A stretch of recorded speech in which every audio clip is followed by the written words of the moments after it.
Welcome to Building the Future. I'm your host, Kevin Horick. You can check out new episodes of the show every Tuesday and Thursday at 2 p.m.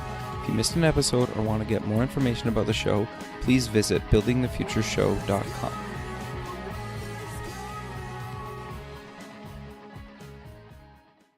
SoupX, the Startup Expo, North America's premier startup conference, is March 6th and 7th, 2017, in sunny Fort Lauderdale, Florida.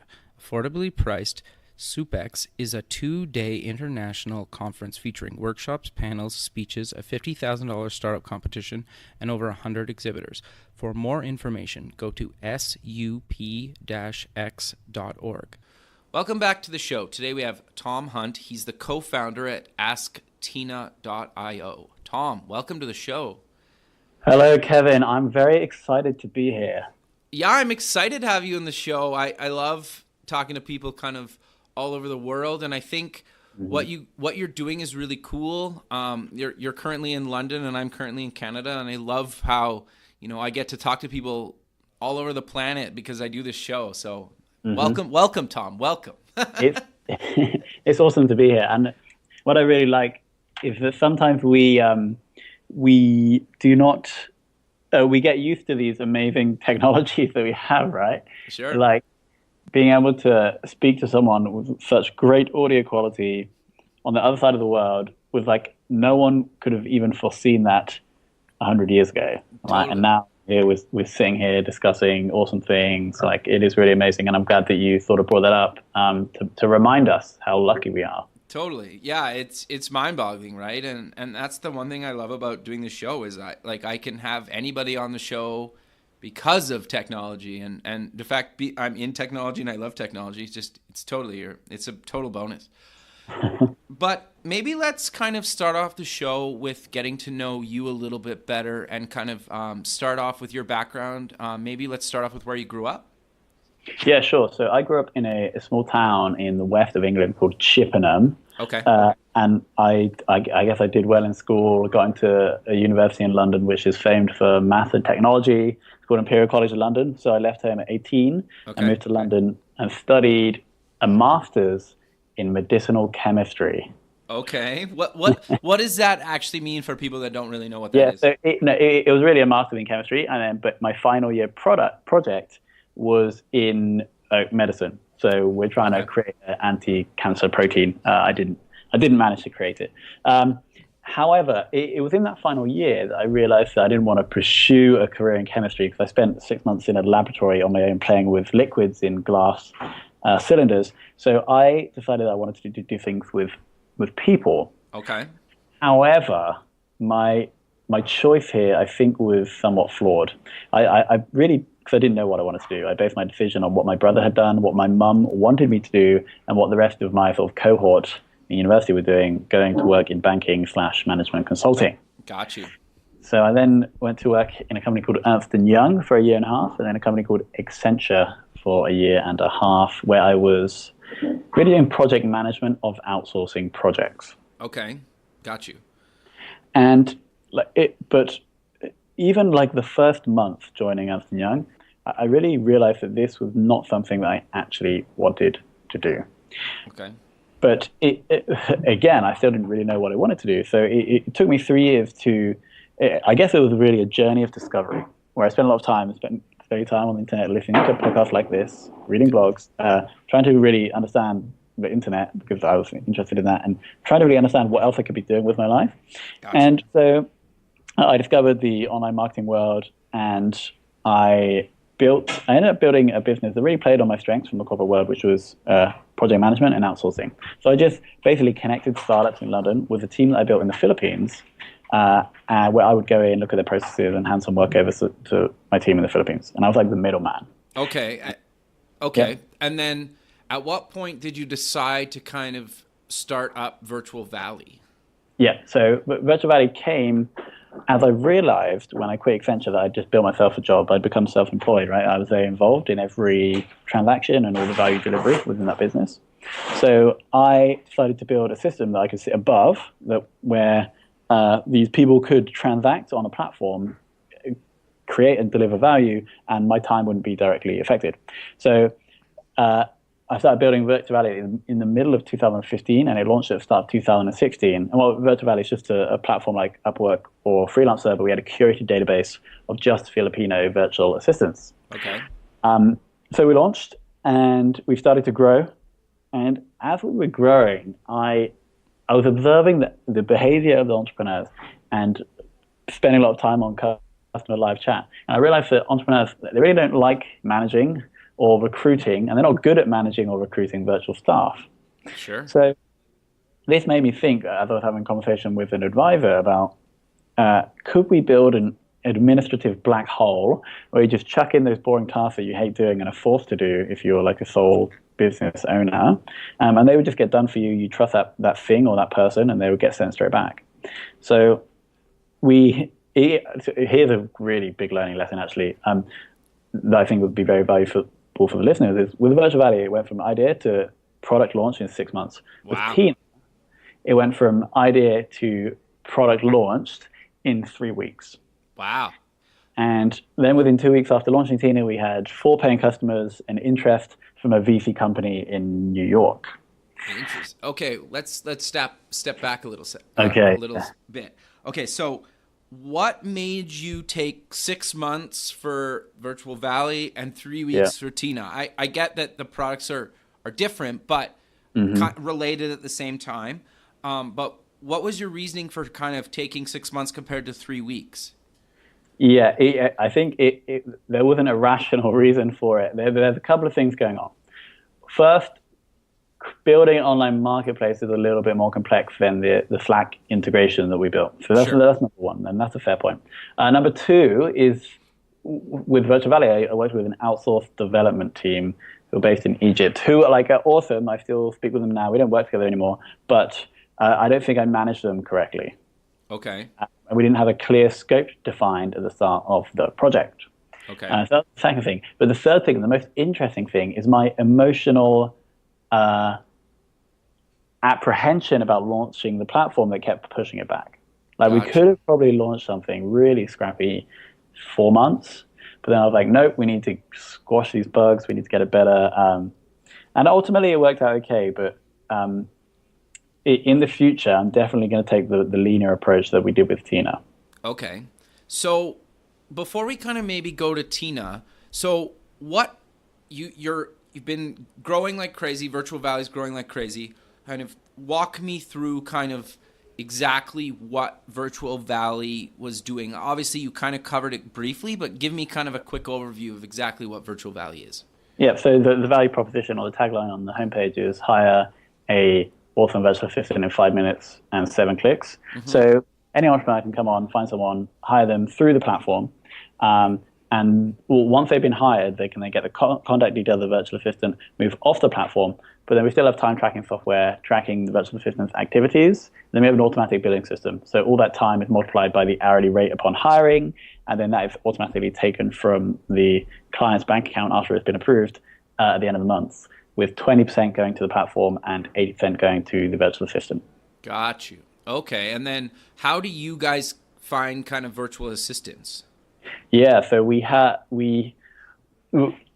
this goes back into the launching of marketplaces, right? So we wanted to take the side that's easier to get to the platform and then build that supply artificially so that when the demand side, the entrepreneurs, the harder group of people, the more expensive group of people to get to the platform come, they have the person to interact with. Gotcha. So we actually manually recruited 83 virtual assistants, and I wrote the whole recruitment process and how it went on our blog that we can link to below. Sure. And so, we went ahead and did that, and then opened the floodgates, so to speak, when the platform launched and started bringing the entrepreneurs to the platform. So how did you promote it when it launched? Yeah, so I spent a lot of time thinking about this, right? In those 6 months when we were Sure. building, I had a lot of time to think. Now, because we're self-funded, I took there was actually phase 1 and phase 2 of marketing. Phase 1 was to bring a trickle of traffic using content and social. Got you. To bring a few entrepreneurs, get feedback, improve the platform, and then we can move to phase 2, which was sort of scaling, where we'd use affiliates, referrals, and paid traffic. Got you. So I really went on a crazy guest blogging spree. I did 47 guest blogs in 3 months. Wow, that's a lot. Yeah, it's hard, and especially when some of them are like 4,000 words. So it's like Yeah. every day, 2, 3 hours writing. Um, Wow. but great for my writing skills. Sure. So Sure. so that was good for links, good for some traffic and some clients. But then it built the partnerships and the relationships with the people who would then be the affiliates in phase two. Got you. No, that makes a lot of sense. Okay. So, how did kind of Ask Tina come about? Yeah. So as I mentioned, there was this issue with the management. So people would hire a virtual assistant and then they wouldn't get the results they wanted, and I would try and understand what happened. There was just no management. And then also I'd see people trying to recruit, and I'd see how they would recruit, and it was just not awesome. So I thought, can we just provide this solution where entrepreneurs don't have to do this? They literally just type something to someone, and then boom, the task is done. So we tried to understand exactly where an early adopter person would be who would use this product. And clearly Slack is very open for us to integrate with. So we just built actually a very simple Slack integration where any Slack team that added Tina to their Slack would be able to talk to us in the back end, which was also Slack. So the MVP that we launched that got this paying clients was very, very not automated at all. It's just a simple integration to a group of virtual assistants that I knew were good at delivering the task on the other side. But we'd offer an unlimited usage model. So you pay $200 a month and get unlimited usage, which in hindsight we actually lost money on, but it was good to get that experience and get the early traction. Okay, interesting. So for people that don't really understand the space a bit, let's kind of cover exactly what you guys are kind of doing with Tina, because I get what you guys are doing, and I think it's actually really, really cool and a much needed service. But kind of walk me through kind of, obviously people can go to asktina.io and check it out, but for people listening online or in their car or something, maybe do you want to kind of talk about exactly how to use it and what I kind of get back? Yeah, of course. So what we're building, what Tina really is an intelligent marketplace. Okay. So because everything is done through, or the whole interaction is done through a conversational interface, it means we're gathering loads and loads of information that we can analyze to form this intelligent selection algorithm. So Tina will be able to understand the task you're trying to trying to get done, and she can intelligently select a freelancer based on multiple different data points who, and I'll just list some of those data points now, maybe they've worked with you before and you've had a good experience, not by reviews, but by the sentimental analysis of the language. They have done this type of task before. Obviously, they are online. They have had good feedback on their last 4 tasks from other entrepreneurs. So instead of having to go and recruit your own assistant for these basic tasks, Tina will always find the best person for you. Okay. No, that makes sense. So kind of on behind the scenes, so I'm typing either through Slack or just on your website, at Tina. Who's on the other end, I guess, is going to be the next question. So she understands and delegates the task automatically. So when you're first at the start of the task, if a natural language processing and machine learning software that will guide you through the process. Okay, interesting. However, as soon as the task has been delegated, this then sends through a request to specific freelancers based on the algorithm we've just discussed. And this is really cool, by the way. This is so exciting. We have another bot on the other side, on the freelancer side, called David. Okay. And David hasn't been publicized yet because we're still working on the front end, Tina. But David integrates only into Skype because this is where the freelancers are. Interesting. So David sends a notification to 3 to 5 freelancers based on the task. And then the first freelancer to accept the task then opens a direct communication channel between the freelancer and the client. So the client only sees Tina, the freelancer only sees David, so they can discuss the task and send the task through. And then once the client has said task complete, the communication channel closes, and then the automated Tina comes back. Interesting. Okay, that's actually really cool. And so one more point here before Sure, we move sure, on, of course. is that at the moment, like, so bots over the last 2 years have become prevalent, and everyone's used to speaking to bots and the bots providing a service to you. Sure. What David is, and I haven't seen any other bot out there like this at the moment, and I'm sure there will be, if David is a bot that actually gives you work. So David is a bot that you can work for, and he will pay you. We haven't actually got this figured out yet, but we think we're going to be able to pay freelancers as soon as the task is closed. And that's going to be game changing for these people all around the world that just want to do simple tasks and get paid straight away and don't have to worry about their client paying them on time or them not actually getting their money.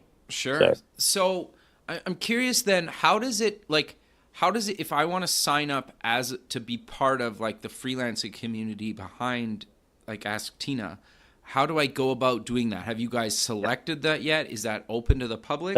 So, currently, no. And it goes back to how we launched Virtual Valley, right? Is we need to make sure that where the interactions that the harder side, the entrepreneur side, have when they get on the platform are seamless. So I've only given David to select freelancers from the Virtual Valley resource pool, actually. Got you. So I have some assurance of quality. But what we will have, just like we have on AskTina.io, maybe it'll be some prefix David.io, where any freelancer in the world can go there. They can speak to David. David will give them a test task to understand their ability. And if they pass, they can then add David to Skype, and then they're rolling. Got you. So what types of tasks can Tina do for me now? I get that Tina's kind of, you'll pass me off to whatever task I want, but what's kind of a general or kind of guidelines of tasks that Tina can do for me? Yeah, so I did an analysis of the most requested tasks a couple of days ago, and I'll just run through the top 6 or so. So travel planning, booking, ordering stuff, building small lists, like find me a list of 10 dentists in California. Got you. Basic research, scheduling, they're the core tasks. We've updated, the two that we're going to focus on to start with are list building, so basically organizing information that you can get from search engines that search engines can't do yet, and then also like basic research. Okay, very cool. So what is your kind of, I guess, how are you guys monetizing this? Yeah, so we're currently only monetizing on the demand side. So this is, we're actually experimenting with models now, but we're considering, or we're like currently live, a pay-as-you-go model where you pay a flat rate per hour that's billed at the end of the month. Gotcha. But also an unlimited subscription, and we're not sure of the price point. It's probably going to change. That needs to be optimized to ensure that we remain profitable. But what I think we're not, I'm actually, we haven't confirmed this, but potentially the value for the freelancer is such that they would pay a small monthly subscription just to be able to have access to David to get that work. Now, I'm not sure yet if that would work, but that's a potential other channel. No, I think it's awesome. And what I love about kind of the conversation we're having right now, and I think is really what I want to stress to kind of the listener, is just because you have a startup up and running, you still haven't figured everything out yet, right? And you're trying everything with billing, you're trying kind of features, you're kind of working on back end, and I think that's super important, right? And I love the fact that you guys launched within 3 weeks, right? And now you're kind of figuring out other pieces of it based on just trial and error, for lack of a better term of it, right? And I think there's nothing wrong with that, right? And if you would have taken another 6 months to launch, you probably would have potentially had to make some big changes, right? Exactly. It's basically we're limiting the assumptions that we make. And I read a book recently called The Black Swan by Nassim Taleb. I'll sum it up. It's a really long, intelligent book. He's basically saying that our predictions are futile. And so what we're doing is we're not predicting, we're not assuming these things that could be right or could be wrong. We're making small assumptions and then looking at the numbers. Right. And this is how, I guess it's like the lean startup iterative methodology, but as opposed to just saying, this is how we're going to charge, this is how Tina will work, we're doing small tests, looking at numbers, and then only committing to these things if the data says yes. No, I love that. And the big thing too, I think that a lot of people kind of just getting into this, it's like the data doesn't lie, right? And you need to start getting, the sooner you can start collecting data from users or feedback or whatever it is, the sooner you can make calls on what's working and not working, right? And I think a lot of people are scared to kind of just put something out there. But I think the key is the sooner you put something out there, the sooner you can start collecting data and know what's working and not working. Exactly. So I'm kind of curious to know, where do you kind of see Tina going? Obviously, you're probably going to add more freelancers. You're probably going to add more types of tasks. But do you kind of have this like grand vision of Tina, or the fact that it kind of came out of another product, just you're kind of just going to see where it goes? No, we've obviously had to answer these. Our investors or potential investors have obviously asked these questions. Sure. There are really three routes. Route Okay. one is we continue with just these basic admin tasks, and then try to automate the actual admin tasks, right? So go from a marketplace to a SaaS model, which is obviously like this is what investors want because of the margins associated with the SaaS business model, though very challenging. But Sure. I think it'll get easier in the next 2 3 years. The other model is or the other approach is to open up the marketplace to more complex virtual knowledge working tasks like designing PowerPoint presentations, building proposals, and then opening the freelancer side up to more skilled freelancers. So basically just having an intelligent marketplace. So instead of going to Upwork, where you spend all the time like scrolling through all the rubbish profiles and like getting spammed, you can just use Tina and she'll select the best person. No. Okay. Keep But going. then the third, and one I'm less keen on, maybe because it's just less sexy, is the enterprise model where we can take the Tina system, implement that into larger businesses, and the entrepreneurs would then become higher level managers, and the freelancers would then become lower level admin resources within their organization. Right. And well, you could even maybe spin that out as another company, right? Exactly. Interesting. Yeah, see, I love that, right? And I think the thing that I really liked about you when we kind of initially connected was you kind of just like you did that. You basically, for lack of a better term, and you could correct me if I'm wrong, is like you basically were working full time. You saw a need in the market. You built a startup and then from that startup you built another startup based on just kind of the evolution of what you saw in the market that kind of needed solving, right? And you came up with these software products to solve these real problems in the market. Yeah, I totally agree. It's kind of like, yeah, I really see like Tina as an optimization problem. I really see the last 5 years of my life trying to optimize the solution for the problem of small business owners working in the business and not on the business, right? And I think this is really going to power the future of society is if we get these small business entrepreneurs thriving. And I think the best way to do that is enable them to sort of step out of their system and actually become entrepreneurs. And so if we look at what I did as soon as I left Accenture, really over the past 3 years, is 3 iterative businesses like the outsource service, the marketplace, and Altina are all trying to solve that problem and are getting more and more complex and hopefully valuable as we move forward with time. Sure. Well, and realistically, as technology and what you can kind of do in the browser kind of chat space, like it's just a matter of time, right? Like Google and all the other companies are pushing so many updates to their kind of OSs and browsers so fast nowadays that, who knows where even you guys will be in 6 months, right? Exactly, yeah. So, no, that's great. So I'm kind of curious, you touched on this a little bit earlier, that you said you were self-funded. So you self-funded Virtual Valley, correct? Yeah. Okay, did you ever take investment on that? Nope. Okay. And then self-funded on Ask Tina as well? Or did you take money from Virtual Valley? Like, how did that kind of work? So the first launch of Tina only cost $1,000. So yeah, that was money from Virtual Valley.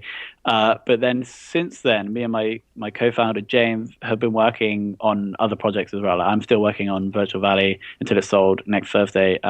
But in about a week, we start an accelerator here in London where we now have money, and so we can go full time and really focus all of our efforts on Tina. So Virtual Valley self-funded, our Tina kind of self-funded at the start, but now not. Got you. Okay. And then you mentioned you sold Virtual Valley, or it's in the process of being sold? Yeah, in the process. Okay. So, and without kind of getting into details there, or you can tell me or tell the listener as much as you want there, did you guys try to sell this thing? Did you get approached by an investor, or getting acquired, or kind of walk me through kind of how that came to be? Yeah, so no, we didn't get approached.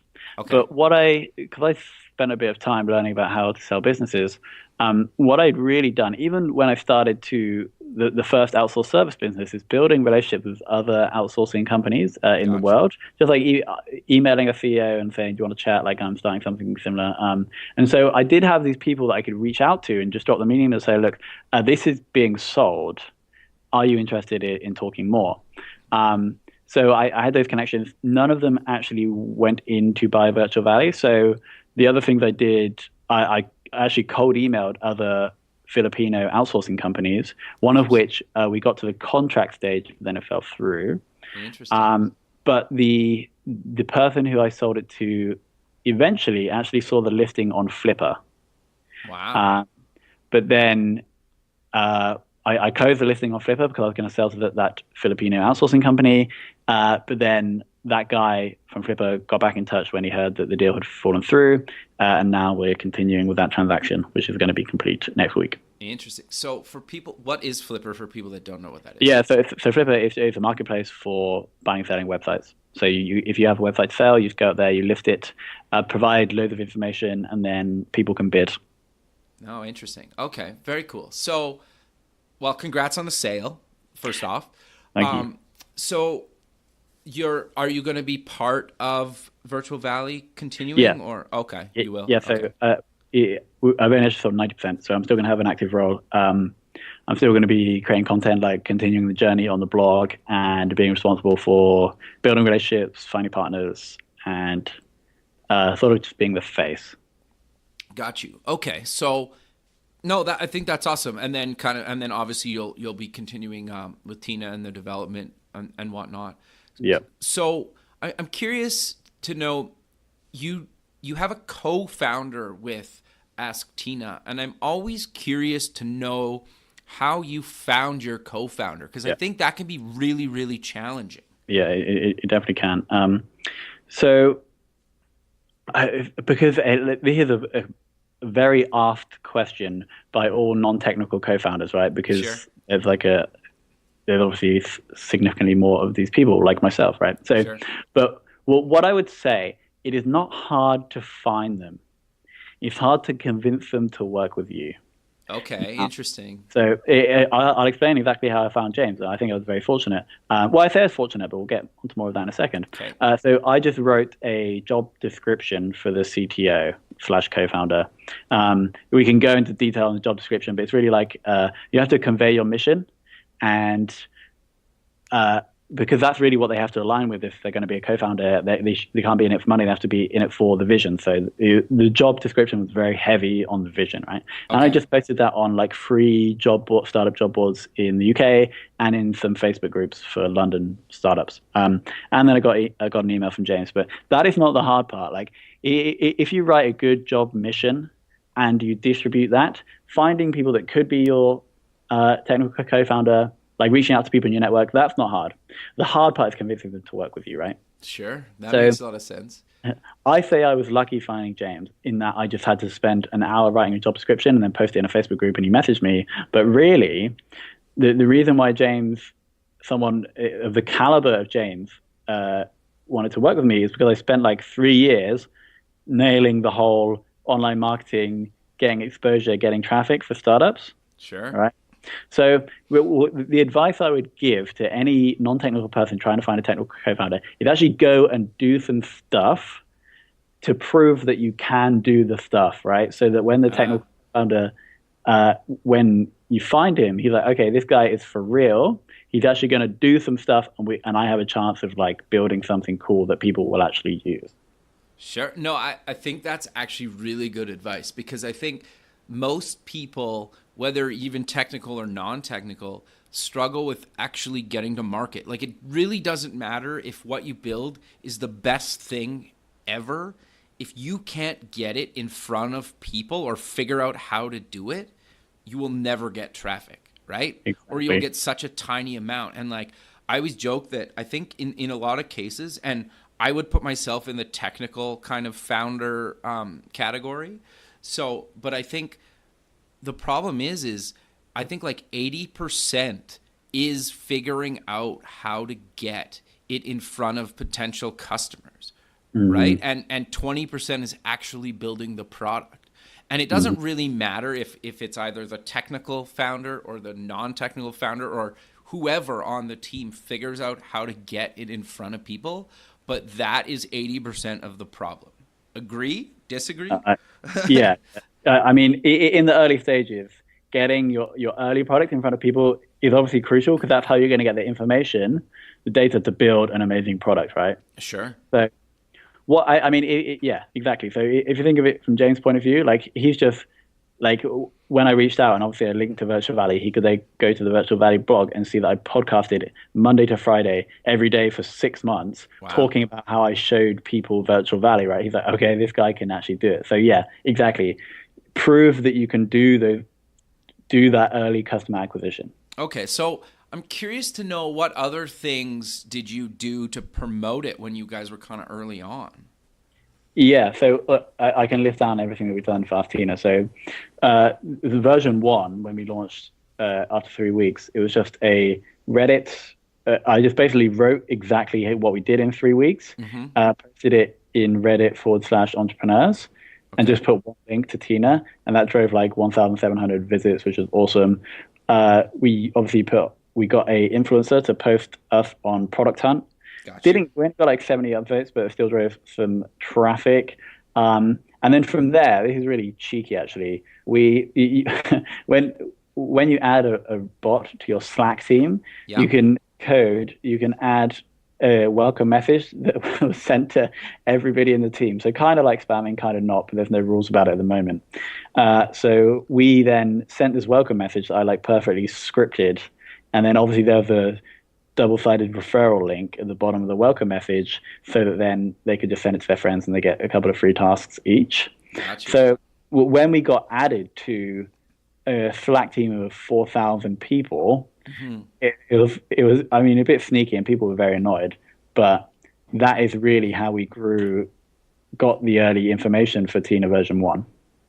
No, that's awesome. And I think it's always interesting, right? Because nobody talks about kind of their like the good and kind of gray area stuff that they do, right? And I think we all do it, right? I think that's the reality of it. It's just some people are way more willing to tell other people that that's what they do and what they don't do. And like, to be 100% honest with you, like, for when I was starting the kind of show Twitter account, I bought a bunch of followers, and I know a bunch of people like cringe at that, and I get that. But what I did with it is, I don't care about actually buying the followers. What I wanted was the ability to use a tool like Crowdfire to actually follow other blogs and people and Twitter accounts that I'm targeting, right?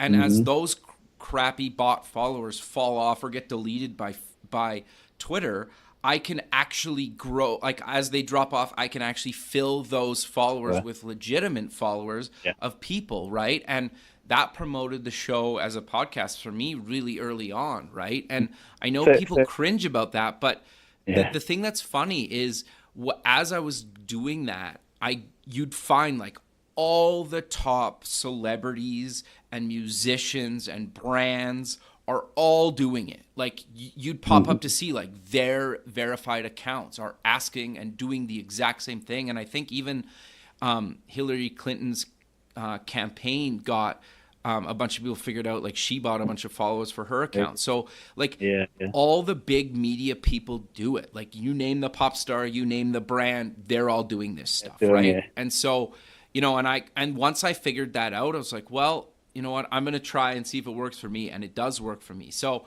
it's interesting, right? By now, at this point, it's been well over a year since I've done it. Like all those followers I bought are just gone now and don't matter.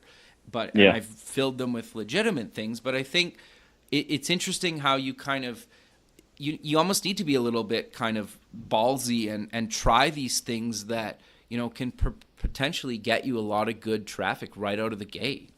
Mm-hmm. Yeah, exactly. It just makes me think of the Airbnb spamming that they did on Craigslist. Like, totally. Dirty spamming.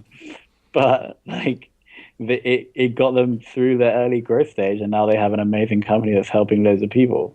Totally. And I guess like we're not trying to promote, I guess, like go and spam people, but you kind of need to figure out these tactics to get users, right? Because some of these kind of things do work, and if you don't do it, other people are doing it, is the reality of it, right? Yeah, exactly. And yeah, so that's interesting, and kind of an interesting tangent we just kind of went on there. But I like that, right? Because I like I like to have people on the show that tell kind of real stories of what they're doing to actually get their product or service out there, right? Yeah. So obviously, like one more thing on this because I find it interesting. Sure. When I was researching that Virtual Valley phase, like deciding how to grow Virtual Valley, there's a talk on YouTube by one of the founders of Thumbtack. And I'm not saying anything negative here, but and he was like, how you grow your platform to 1 million revenue or whatever. And then he's like laying down what they did. And then it's so funny for like the early stage, like when you don't have many users and don't have any money, he's like, you just do scrappy things. Totally. And he would go into.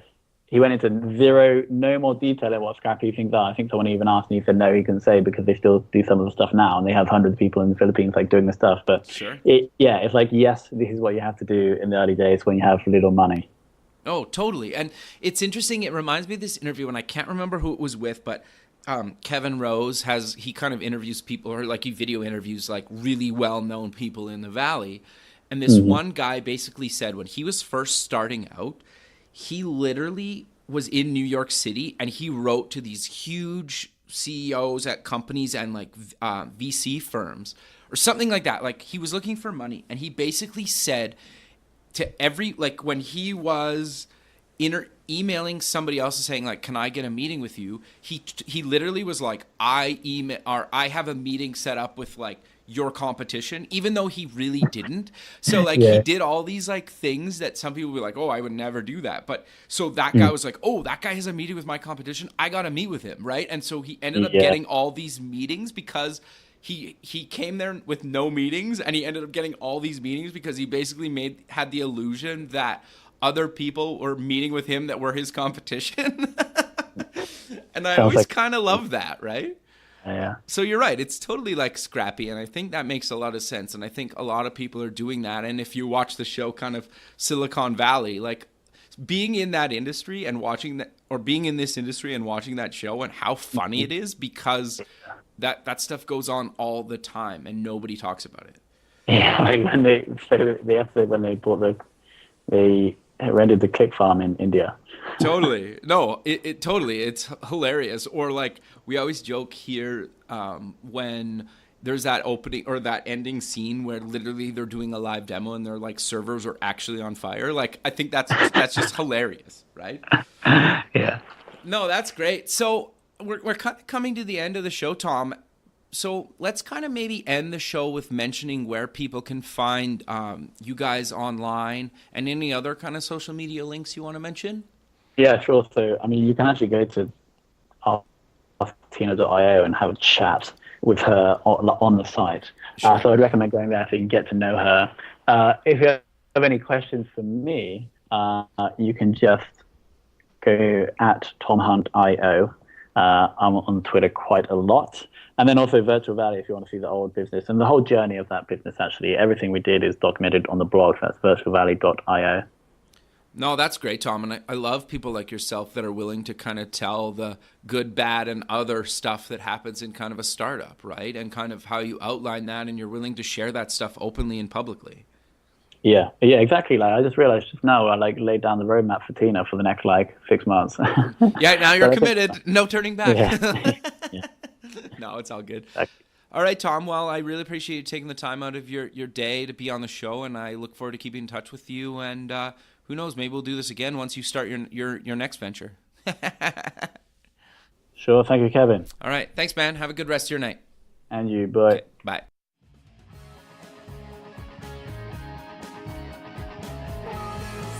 Thanks for listening. The music for the show is done by Electric Mantra. You can check them out at electricmantra.com and keep building the future.